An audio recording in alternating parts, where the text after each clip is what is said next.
Hey, East Islip Community Church, this is Ben Spalink in New York City, the epicenter of the coronavirus. Just to let you know that we are all doing okay here. I wanted to encourage you with 2 minutes that I have here to read from Philippians chapter 2, where this is what it says in the beginning verses. If you have any encouragement from being united with Christ, if any comfort from his love, if any fellowship with the Spirit, if any tenderness and compassion, then make my joy complete by being like-minded, having the same love, being one in spirit and purpose. Do nothing out of selfish ambition or vain conceit, but in humility consider others better than yourselves. Each of you should look not only to your own interest, but also to the interest of others.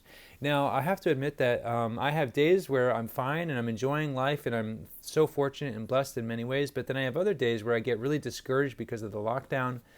I begin to think about all the things that are kind of wrong with my life right now and all the things that I wish I could do that I can't because we are being told to shelter in place. And so I was reading this passage, it struck me that there are a couple things that are true that have not changed at all. So verse 1, if you have any encouragement from being united with Christ, right? Am I still united with Christ? Has that changed? Absolutely not.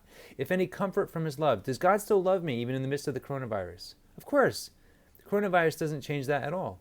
If any fellowship with the Holy Spirit, does the coronavirus somehow prevent me from being able to have the Spirit and be filled with the Spirit, experience the Spirit? No, that hasn't changed.